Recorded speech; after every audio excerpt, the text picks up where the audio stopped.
Here to my heart. Good. Okay, we are calling this meeting of the Urban Renewal Agency to order. Thank you all for coming. I'm Allison Vicenzi, Chair, and let's do a quick roll call. Christina Nelson. Rick Bennett. And we have Lisa Garcia calling in, so we have a quorum of our board members. Our first item on the agenda is to approve the meeting minutes from February. I had one suggestion, which was on number 5. And just pointing out that the program that we're going to discuss today, we're calling it now the Housing Rehabilitation Program. I don't know if we used those words last meeting, but it will be separate from the facade grant program. So we're not updating the facade. We're seeing if we have the possibility to have 2 different programs and applications. Other than that, everything looked good to me. Rick, do you have any changes for the minutes? I have no changes. Okay. If I thought of that. So shall I move the minutes as amended? I'll second that. And Lisa, are you able to? Yeah. Nothing for me. Yeah, I took a look.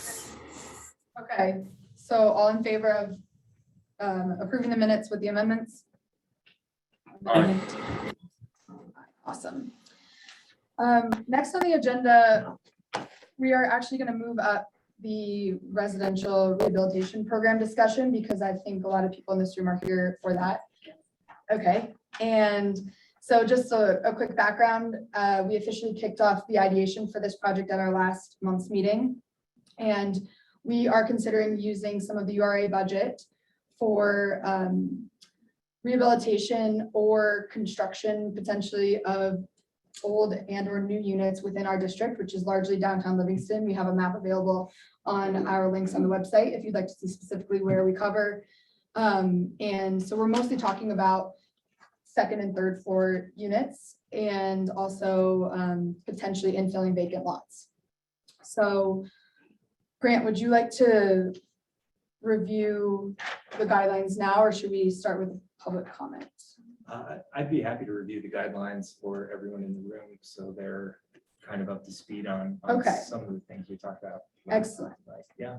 Yeah, so Grant was able to draft some guidelines that we considered based on our first discussion. And then later on today, we will further discuss which direction we feel the grants for this program should go. This is just sort of like an overall possibility. And then we definitely welcome comments from the public, from building and business owners in our district, and just anyone who has relevant commentary. We ask that everyone keeps their discussion to under 4 minutes. We will have a timer because we have a hard stop at 5:30 for this meeting today. So with that, Grant, I would love if you could just review this one pager, which is up on the screen as well. Excellent. Thank you. So hopefully everyone online can see this as well. Please let me know if you cannot. But basically, as we look at the 2004 URA plan, there were a number of policies that were suggested and use of funds that were suggested. And in 2017, there was an update to the plan that narrowed the focus to facades and capital improvement project support. The facade work has been very successful, and there's most of the facades appear as though they've been addressed. The URA is starting to get fewer applications, and the CIP work similarly is wrapping up. And so it seemed like an opportunity to again revisit that initial plan and see what are some other possible uses of funds moving forward for the URA. And so on page 16 of the original plan, it talks about residential and things that can be done to support residential unit development. And so the plan notes that where suitable property owners should be encouraged to consider redevelopment of upper level residential spaces. And then in page 18, it's just confirms that the Montana Code Annotated does provide this specific power to prepare plans for carrying out a program of voluntary or compulsory repair or rehabilitation of buildings and improvements. And so this type of program that's being discussed today was initially contemplated back in 2004 and seems especially relevant today. And so at the last meeting of the URA, there was some discussion of if this type of program would be of interest to the URA, and it seemed like there was. And so we have spent some time developing, based on that initial conversation, just these programs have guidelines for the applicants and also to guide the use of money. And so, as we look to set up a program like this, the board would be wise to figure out, kind of what some eligibility requirements would be for projects, and then kind of how funds would allowably be used. And with the understanding that, we would open an application, the URA would open an application period, accept applications in, score those, evaluate those applications. And then in an ideal world, grants would be made to the highest scoring applicants, and an owner participation agreement would be signed that outlines how the funds can be used, the requirements on the property owner related to those use of funds, and then the other aspects of the agreement. So a long-winded way of introducing, I guess, these two columns. One on the left refers to eligibility requirements for applicants. And so we had discussed several, one is location of property, which is fairly common. And it certainly is most easy to use the funds within the URA district. And so oftentimes that is a requirement that the property itself be located in the district. And then we had some comments last time about, what type of units this program would target, and whether we would, accept all different types of residential units in the program, or perhaps only certain residential units would be eligible for the program. And those certain units might be tied to a measure of affordability, whether it's AMI, which is a very common one in housing, or some other measure that the board or the community may determine. And then, there's, I think, worth having discussions related to if commercial uses would be considered for this type of program. And then similarly, if, as the chair mentioned, if the program would focus only on rehabilitated units as the original 2004 URA plan contemplated, or if the board would have interest in using these funds for the creation of new units, so not just rehabilitated units, but could be used as one funding mechanism in a larger new construction and fill project in the downtown. Thirdly, there was some little bit of comment about who eligible applicants would be, if it would be limited to building owners, or if the URA would consider applications from folks that, while they may not own the building, have some sort of long-term or medium-term interest in the building. Perhaps there's a person or organization who's got a second or a third floor of a building leased out for the next 20 or so years, and whether they would want to participate in this type of program. And then, kind of fourthly, there's certainly consideration about building permit status, about whether, we would require to have somebody to have a pending application before the city or otherwise. And then finally, the other eligibility requirement that seemed like it was worth considering is whether the space had to be currently unutilized and totally not used, or if it could be currently used for something, and whether this grant program would fund kind of improvements to convert the use of the space to a different use, right? And so, maybe it's an upstairs office or other kind of storage space, and with the program support conversion into a residential use would be kind of one consideration.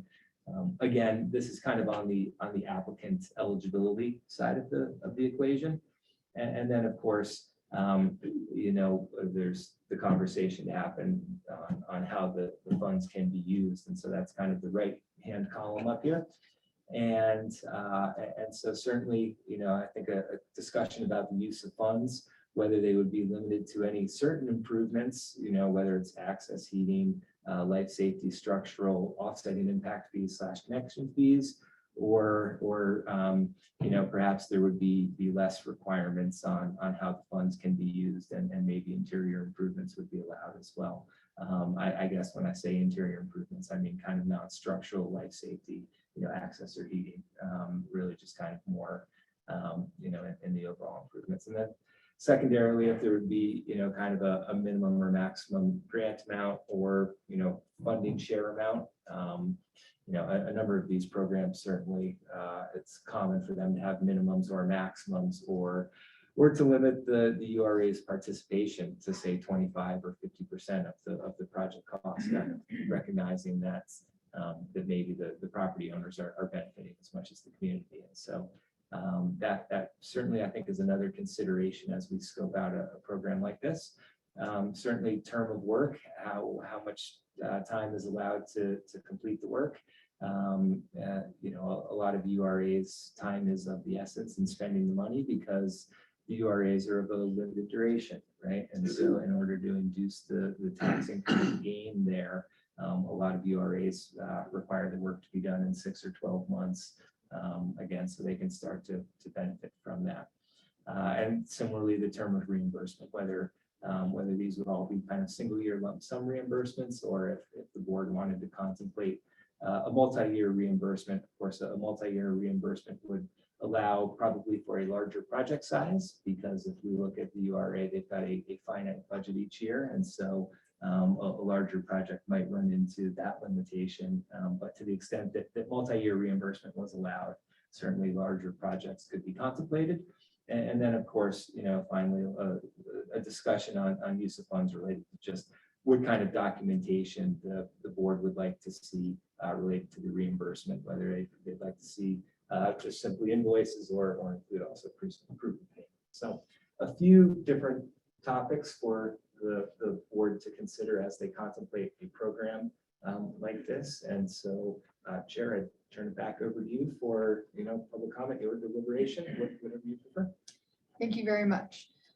We will start with public comment. I just want to reiterate that the goal of this meeting is for us as the URA and with the city manager to be able to draft some sort of application for review at our next meeting. And then to potentially launch this program if it's deemed that it's needed and would be useful, to launch it sometime around June. That's the goal in mind. So we're collecting feedback, and we have questions as well, like why, for example, what's available out there, why hasn't it been done already, what are the blockers, if people have information about programs like this from the past and why they have or haven't worked. Please feel free to share. Again, I have a 4-minute countdown going on my talk too. Please come up, state your name, where you live, and share comments, and then sign in on the sheet when you are done, so we have it on the record, because this is being recorded. Thank you very much. And whoever wants to go first, the floor is yours. Hi, my name is Bob Evinger. I live at 128 South Yellowstone Street here in Livingston. And I sat on this board for a number of years until last year. I was very proud to be the first one to do an infill development in the middle 2000s on South 2nd Street. We took a 1891 building, made it into 2 condos, eventually added 2 more condos in the back, plus a common space for those 4 units. I'm really happy that we're now talking about infill and also the use of upper story buildings. There are a number of buildings in town that would qualify for that, but they're large scale buildings with multiple units on 2nd floors, which have a problem with parking, specifically parking off our condominiums. We did off-street parking, so we did away with the need with the problem of parking on the street. Downtown ones have a real problem because you're adding maybe 5, 10 units. Where's the parking going to be? I talked to several business owners downtown this past week, and parking was a really, really serious problem. Whether we can talk to one of the banks downtown and provide parking, but I think the downtown people will be very upset if we don't consider parking as part of the remediation when we do this. The upstairs mint, and there's the other mint across from the bank, the other bar across from the bank. Both of them, I think, need considerable work. I was the one up above the mint. It's my neighbor owns the building. He's very much interested in doing it. And I was hoping he'd be here today, but it needs to be gutted. I was up there, and basically it's a gut job starting over. It's a lot of these things are above commercial, so we have a state fire restrictions, separation between commercial and residential. That's a real serious problem because according to code, it has to be done on the downside. So I mean, you're doing away with the commercial as you're redoing the upstairs. And I think that is a serious problem that needs to be resolved, and it's a state law. It's not necessarily something that the local jurisdiction can overturn unless we can lobby to make sure, to see if it can be done on the second story, especially if you're gutting it, because then you can do all kinds of work. So in any case, that's my 2 cents worth. I'm really happy that this discussion is taking place. Allison, thank you very much for carrying on after I left the board. And that's all I have to say. Thank you. Thank you very much, Bob. It's good to see you here again. Yeah.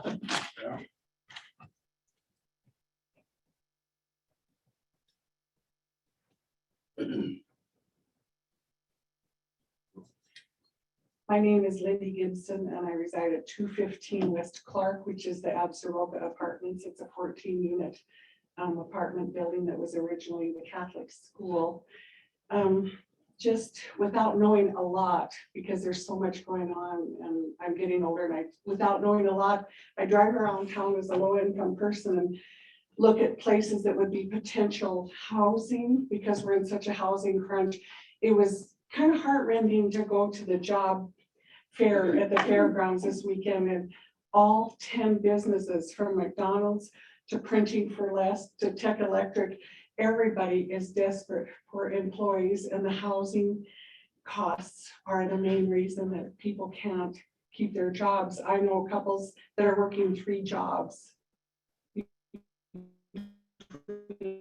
them, and they're just renting. I have a thought as far as where, and I haven't talked to Tyler. I've tried to get together with him and now he's injured himself.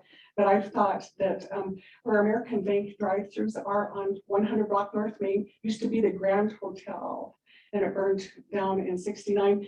I don't know what the basement looks like, what they did as far as what was necessary to put in the 3 drives. But I thought that would be an excellent place to build housing, like across the alley where the Albemarle is, and put in housing there, and possibly turn the basement into underground parking. I've also thought of East Side School and Lincoln School, the top floors of those. If the owners of those buildings, well, I know when Carol and her husband owned the Shane Center, that building, but if they would take the upstairs and be willing to turn those into rental housing, I think that would be awesome. Not American Bank, excuse me, First Interstate Bank. I was sad to see that when they built their new building, it's like half of what it used to be.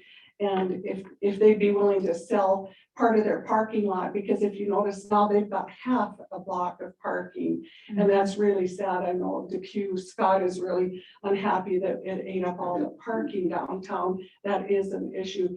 I haven't looked at I'm not prepared. I didn't look at your district, but I've thought of M Street. There's a Quonset down there that used to be Livingston Welding. That could be a 4-plex, easily a 1-bedroom 4-plex down there. I just kind of, I see through the lens of low-income people and the property that's not being developed that could be developed into housing.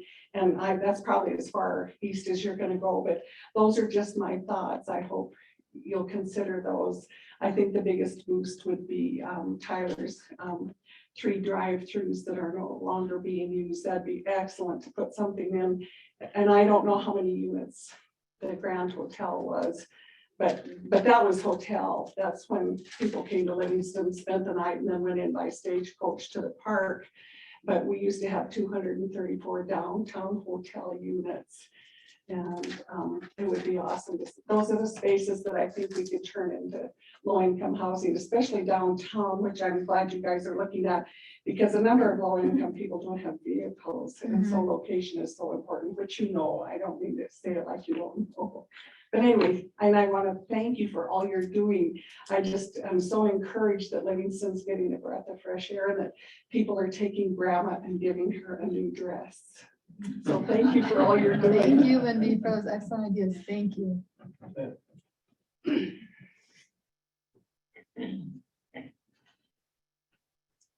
I wrote it out. Thank you, Patricia. Of course. Right, you have copies to share. Of Oh, course. nice. Thank you very much.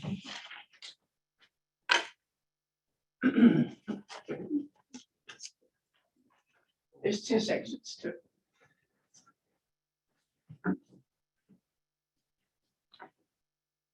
And I'll just leave these others to the other board members as well.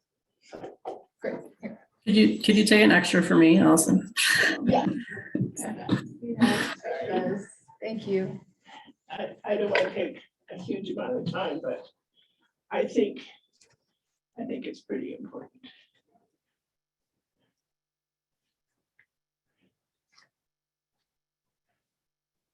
Okay.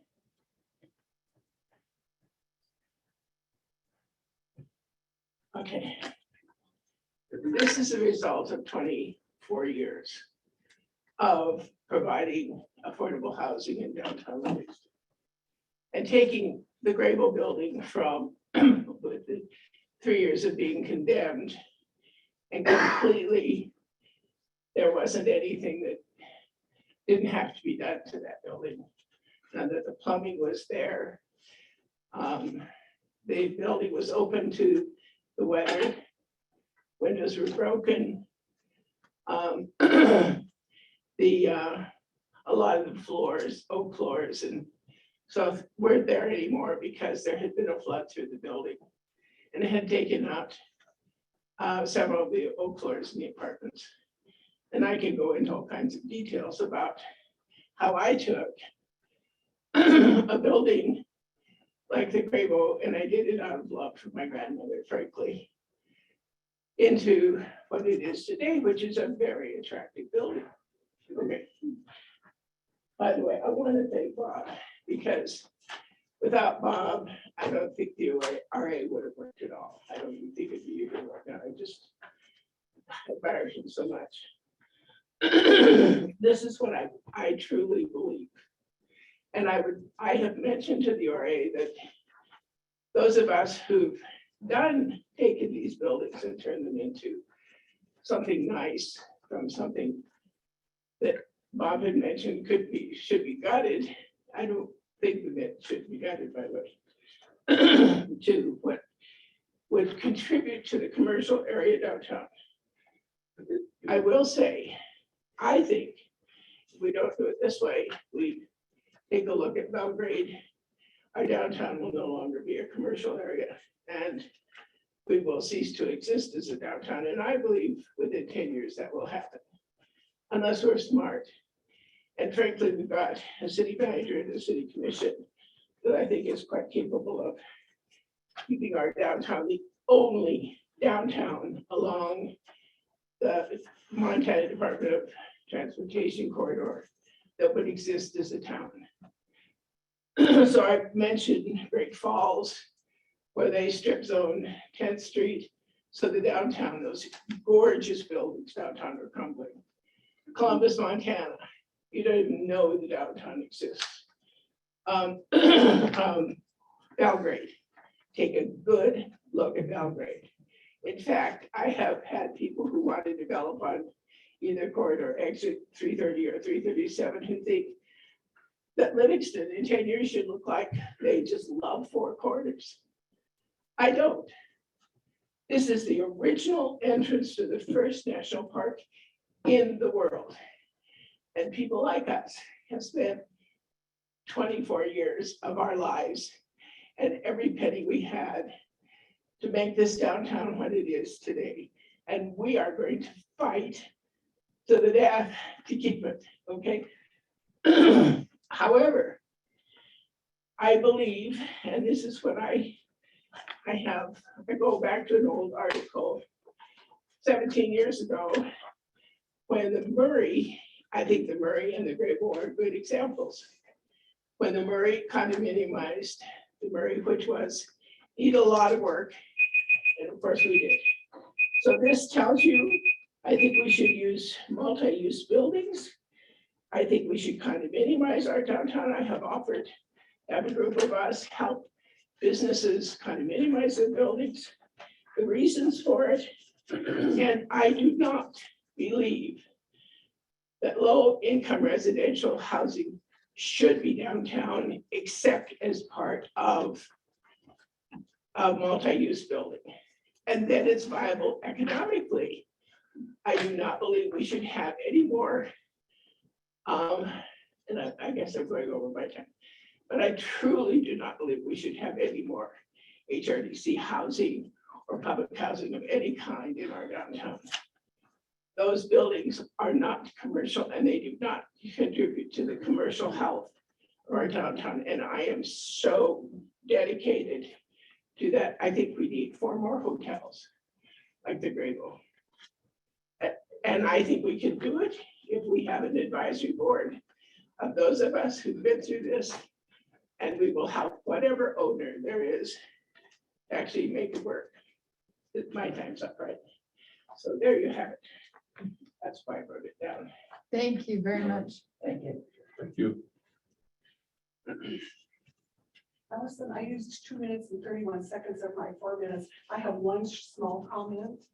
Do I need to sign in again and step up to the podium? I was To thinking the of it- podium, yes, so we can Okay. record you, Oh, but sure, okay. no worries about the sign-in. The industrial towel building would be something to look at. And also, they have a fence for their gravel parking lot where the fence is facing, where the gravel parking lot is facing Clark Street.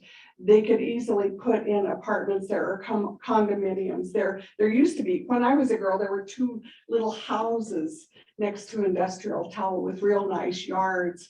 So that would be ample parking as well as like Bob Edwards buying the place and turning it into rental housing. That was on my mind. But yeah, so it could be multiple units plus condominiums facing Clark Street. Thank you. Thank you very much. Can I comment on that since she brought it up? Industrial towel, I forgot to mention. It is sold, it's going to be vacant. I talked to the manager, he's cleaning it up right now. There is a toxicity that needs to be examined. It possibly could be a brownfield project.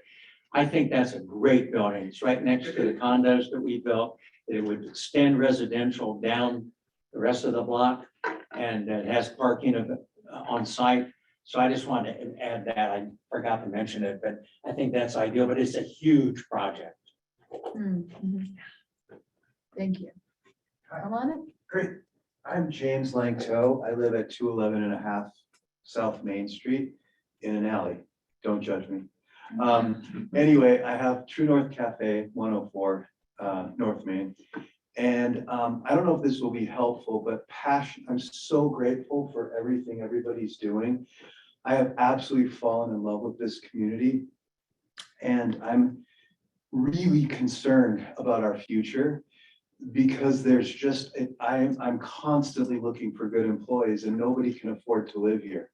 And I believe Patricia said it, many people say it, this town will die and it would be a shame if we don't have affordable housing. So really, this is just a passionate thank you for what you're doing. I'm trying to pay my team as what they get more than I do. And because I want them to be here and I want our cafe to thrive and to be here. But right now, I even have guys that are like, the rents have just been raised from their kind of low income situations. And they're like, James, we don't know what we're gonna do. And I'm constantly scouring Craigslist and Facebook Marketplace. There's just nothing available. Everything's been eaten up by vacation rental properties. And I just feel like this is the most essential thing that we can do. I don't know if there's any way that there's a way to limit the vacation rental situation. I think that's equally as important because I know many of them have been, I've been looking at the numbers, many have been sitting vacant for this last year because tourism has dropped. And there are people desperate for housing. So I have a building that's behind True North Cafe that I was trying to develop into 2 units. And it's just so cost prohibitive with materials and labor, the way that things are, and I'm not rich, but I tried. And so if I know that there is the possibility of grant money that could help do something like that, I've got a cool old late 1800s brick building that will make 2 great lofts. Maybe I could even be clever and put an upstairs above it too, but I'd love to contribute to that too. So I just am really here to say thank you from the bottom of my heart for everybody and your efforts in this. Thank you for your time. Thank you for sharing, yes. Absolutely.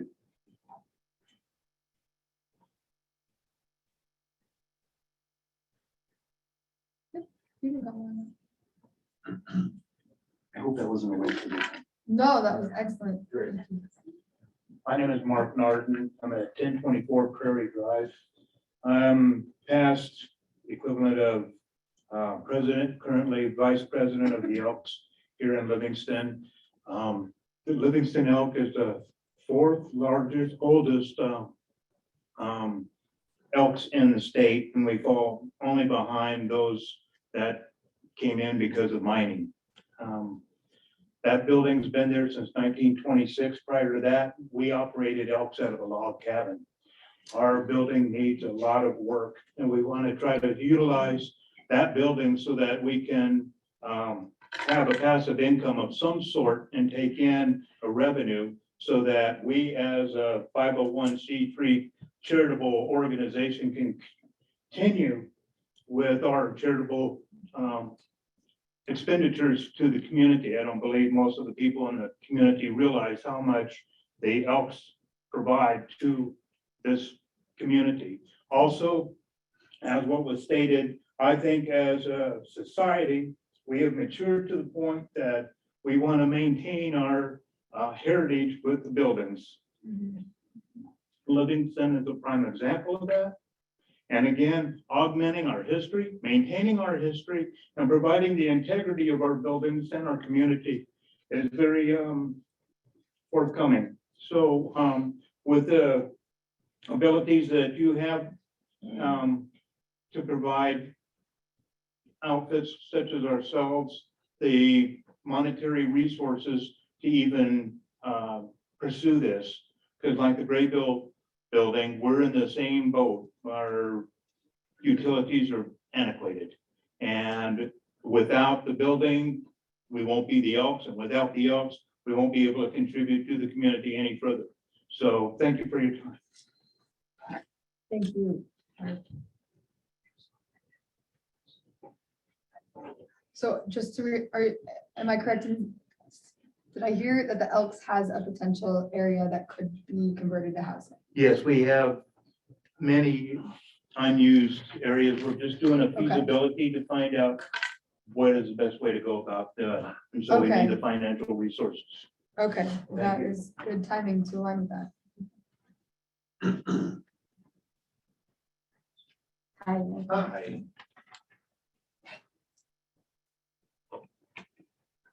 Name is Trimble Lestry, live in 130 North F Street. And I'm just coming up to introduce a program. It was mainly touched on actually is the brownfields assessment. And essentially what that is it's an opportunity for you guys to look at buildings. It is buildings that are pre-built and need to be essentially redeveloped. And so it will check for contaminants and things like that. And then once all of that process is complete, it opens up possibility for low interest loans for cleanup and things like that. So it could possibly reduce the cost of redeveloping some of the older spaces in Livingston. Thank you. Thank you. That's open to all Livingston to apply or? Yep, it's all open around the state. Okay. Thank you.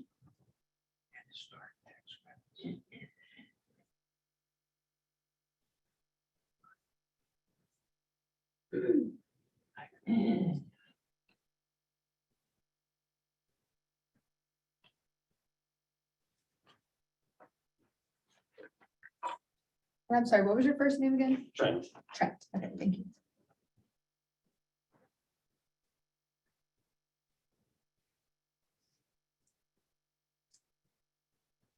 Is there any other public comment in the room about the rehabilitation program?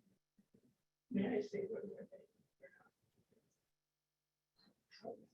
I would say we probably want to, is everyone else in the room done? Then maybe we check online. Yes. I'd like to make a comment. Yes, please come on.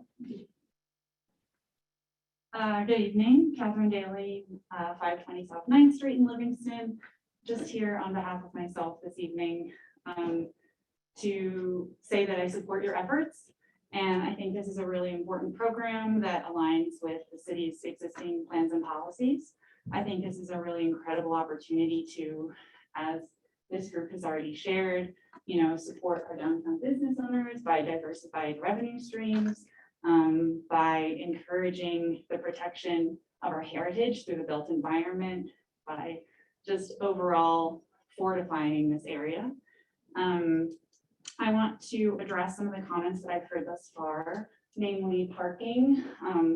In my work as a land use planner, I've seen shared parking agreements be pretty effective. So I think that that would be appropriate for this group to explore, particularly given the preponderance of parking spaces downtown that are, as you likely see, are frequently underutilized at certain times of day. I do think that there could be an opportunity for revenue capture by the city through impact fees, and if that's something that the URA decides to cover. I think economies of scale should certainly be considered, but shouldn't necessarily be an absolute threshold. Obviously, the more units we can get, the better. And I want to support, obviously, multi-use structures that I think, as many people have mentioned, will encourage like a healthy balance of residents who will be able to easily access their places of employment and commercial establishments who will be able to benefit from having more people circulating downtown. I'll keep my comments short. I suspect there might be other people who want to stand up. Thank you for your time this evening. Thank you for sharing.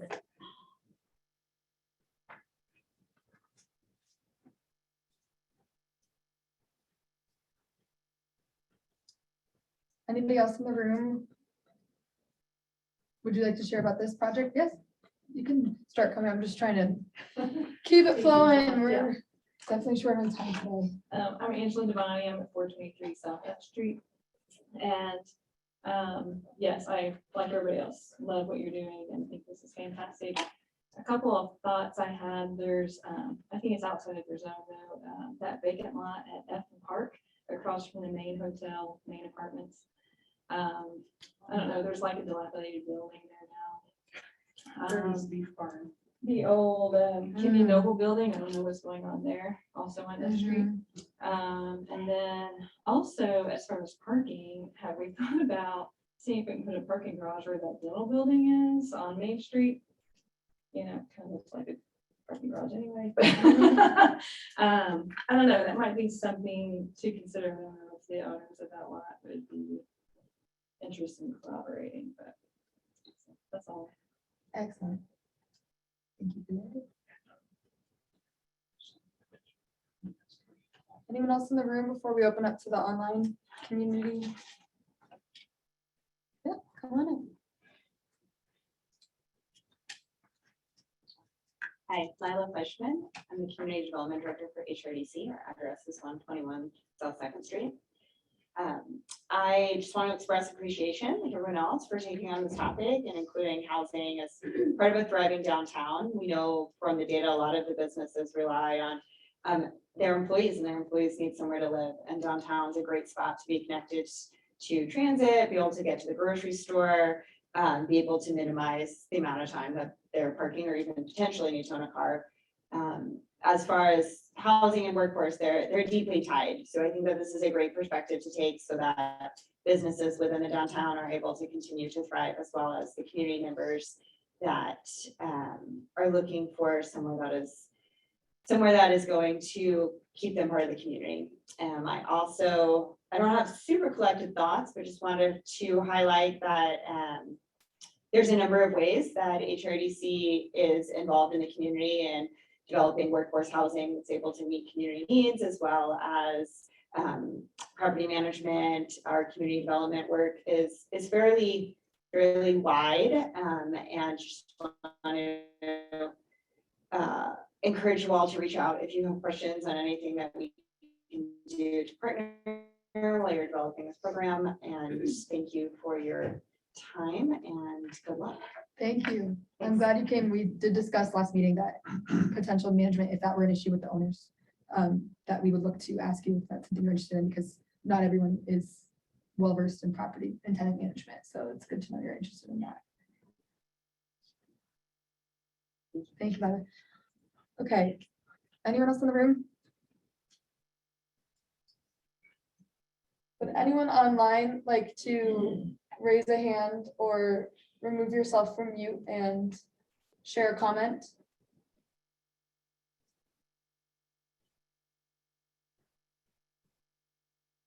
Okay.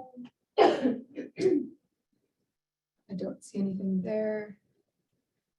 We wanted to share that if anyone has further comments and they would like to that wasn't in this room, or further thoughts on this, if you are in this room or you know someone that might be interested in sharing before our next meeting, they can send an email to citymanager@livingstonmontana.org. Okay. And we will collect and try and put URA in the title of the email, or housing rehabilitation program. And we will collect and make sure to read all of those before our next meeting and incorporate that into our drafts. I just want to thank you all for sharing and for your enthusiasm and your feedback and taking the time to be here tonight. This is the largest turnout we've had in my 2+ years as, in Bob's 10 years of being part of the URA. So it's really exciting that this is getting on the radar, and we really appreciate all these ideas and feedback points. I just wanted to clarify, when I said that I don't want residential housing in the commercial district, but just on the perimeters of the commercial district, that's such a great idea. For 24 years, I have rented affordable housing. 95% of my inquiries come to both affordable housing, like things like trailer courts where you have other alternatives for housing are just wonderful for workforce housing. But I just wanted to clarify that it's just the commercial districts that I don't believe it should be anything but part of a multi-use building. I do appreciate that. Yeah. Yeah, I just want. Sure. Thank you. Yes. Okay. So with that, we will close the public comment for now. Again, please feel free to send in further comments and move on to the board discussion of this project.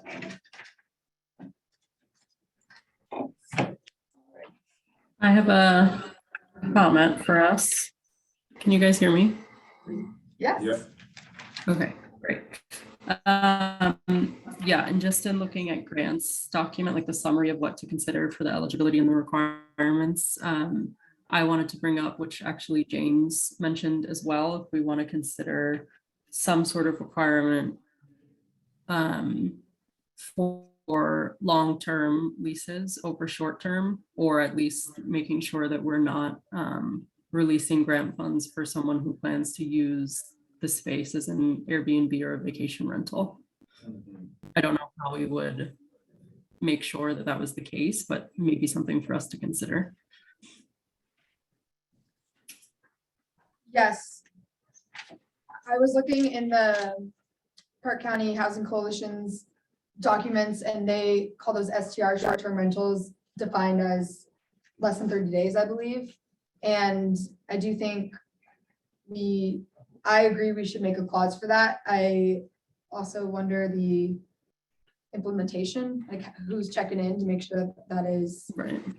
staying, but I think it's important to state, and also just keep an eye on what the city in general is and the county are doing in terms of the STRs, because it's definitely seems to be a topic on several agendas to regulate that or require people to register their short-term rentals, pay certain taxes on them.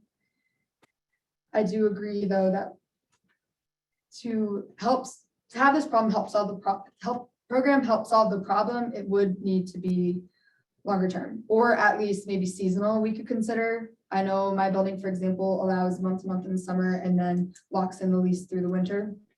Maybe something like that would be able to help solve workforce housing in the summer months, tourist season, and then also keep those utilized in the winter. But I agree, I don't think, and everyone else feel free to comment, I don't think it should be for nightly rentals. Like I do know that some of the ones in the Montana block apartments are on Airbnb. And they're not, yeah. That's really not what we're doing. Thank you, Lisa.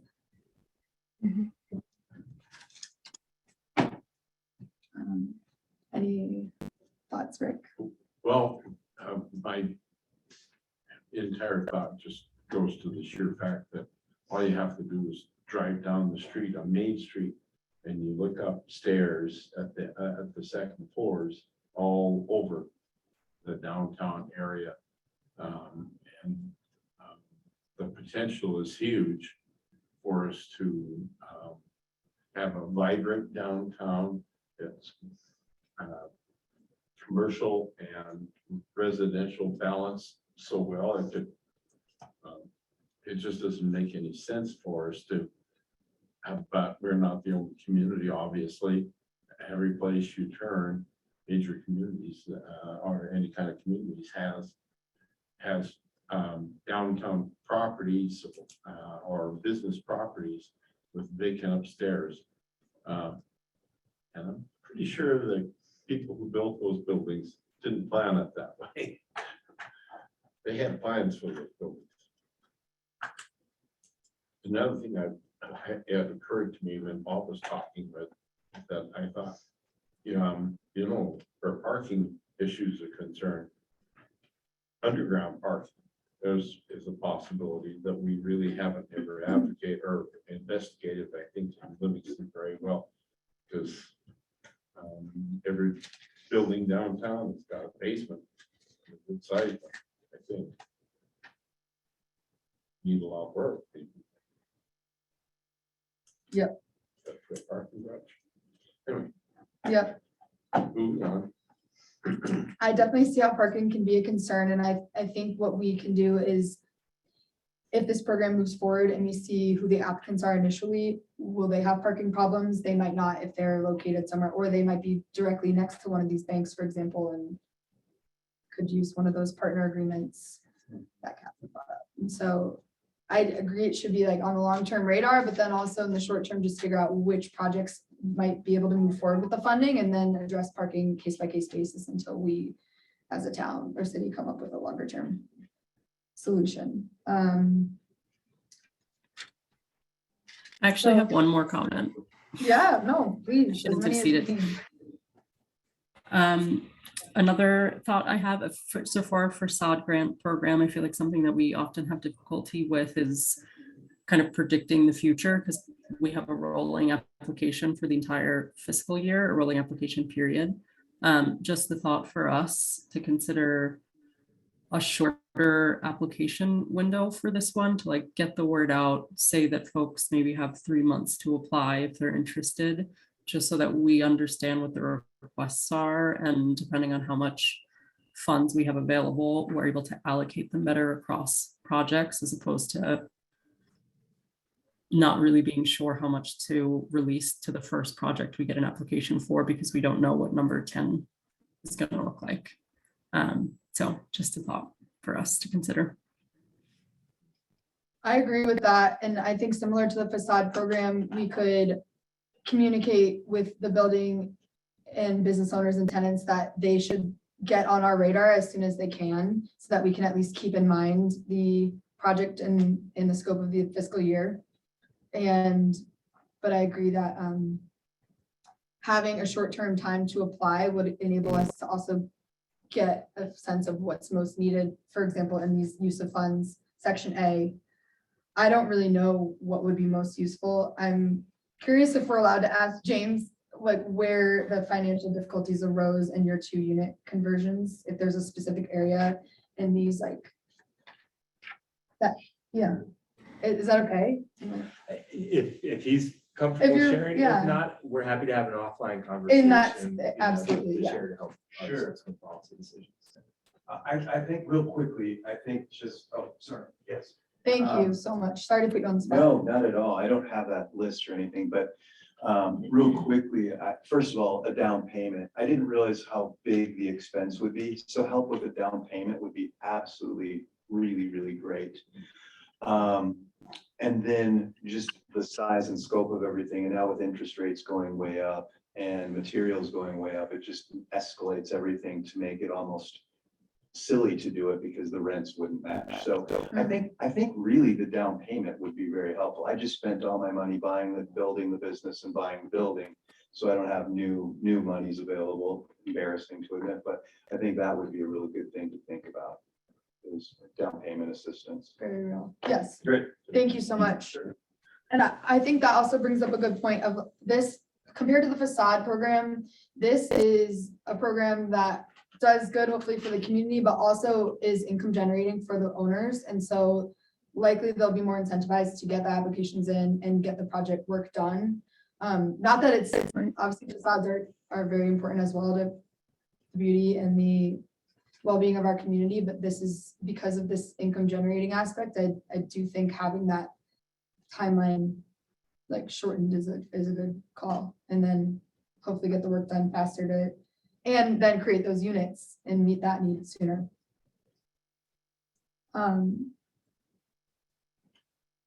I had a couple comments. I appreciate the ideas that fall in and out of the district. I'm wondering if we should start in the district for the first round, because it just matches our scope of work. And then if we ever run into if this goes forward and we run into a year where there aren't enough applicants, then maybe consider expanding and taking on some of those outside areas.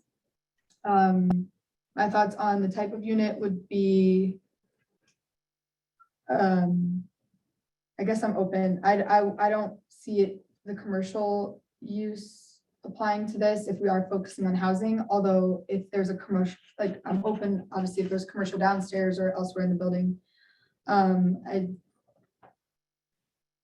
not sure how to address the affordability and still make sense monetarily for the building and business owners. So again, that will go into case by case basis, and when they do feasibility studies, make sure that it matches up, and this isn't just going to create, one beautiful multi-million-dollar loft apartment that wouldn't really solve the problem of housing for our community. I had a question about applicants being potentially developers. That's happened with our facade program in the past. They apply on behalf of the building owner. Same with the tenant. They would have to, I'm sure, get the approval of the building owner. Open to the conversion of office and storage being converted to housing, especially if those are underutilized right now. I think anything underutilized should definitely be activated to the extent as much as possible. And if housing could be considered, going back to that, what City Manager Gager found on page 16, where it's saying we as URA should encourage to consider redevelopment of upper level residential spaces. So I think in line with that encouragement, we should say if there's, empty spaces, can we convert them? I had a thought on, and anyone can join in at any moment. I'm just trying to get this done time-wise, but I would love to hear thoughts. We too. are, by the way, Allison, it's 5:29. I know we have a deadline in the room. So I would offer that this has been great feedback. It's unfortunate that we have this time crunch, but I think for the next conversation, you really set up a number of different things to consider. There's not any roadblocks I see here that can't be overcome through an effective owner participation agreement or other city cooperation, specifically speaking about parking there. So, I would be very happy to kind of distill the comments I've heard tonight into some, more documents that we can continue this guideline conversation and, hopefully finalize the next meeting. Great. That one. Yeah, I guess then my last comment would be on the funding, and what I read about, which is employer assisted housing partnerships. And so seeing if, they might not own a building, but if they have an employer, a company in our community has a need for workforce housing and they want to participate in this program, although I'd advise against it being specifically for their business, because that could create some issues of locking tenants into a job that might not work for them anymore. But just consider reaching out in these discussions to people that, again, may not own something in the district, but have a vested interest in seeing affordable housing for their employees or possible employees in the future. Okay, so I know we have a couple other agenda items. Do we have to push that to the next meeting? And I'm Okay. happy to work with you at the next meeting about maybe scheduling a different day or time. if it's the room conflict that we have. Okay. Okay, My only concern there was, I just wanted to make sure we were being fair to Christina. I agree. If, Um, if we could take a minute at least, because your term ends this month. So do you want to share if you're interested in moving forward or moving on from the board? I'm fine with it. So you are interested in reinstating, okay. So can we at least make a motion to re-up Christina Nelson's term as secretary? So moved. Okay, Rick moved a second. Seconded. Lisa seconded, and I'm definitely in favor of that. I appreciate you staying on board. Okay, so glad we can move forward on that. I'm extremely sorry to you guys, Angela and Julie, for coming today, and we didn't get to your portion. We invite you to come back next month, and if that works, I'm glad you could at least sit in on this and see exactly what we're up to. And if you remain interested, again, we formally invite you to join us next month, and we'll put that on first on the agenda. Yeah. Okay. Thank you all again for your information. And again, if you want to send an email to citymanager@livingstonmontana.org, we will continue to take public comments and concerns. I appreciate you all. And thank you to the board. And thank you, Mr. Beach. Thank you, guys. Oh, sorry. Do we need a motion to adjourn? Yes. Oh, seconded. Second. Okay. Our next meeting is third Wednesday. I don't have the date in front of me, sorry. And it may change timing wise, I guess.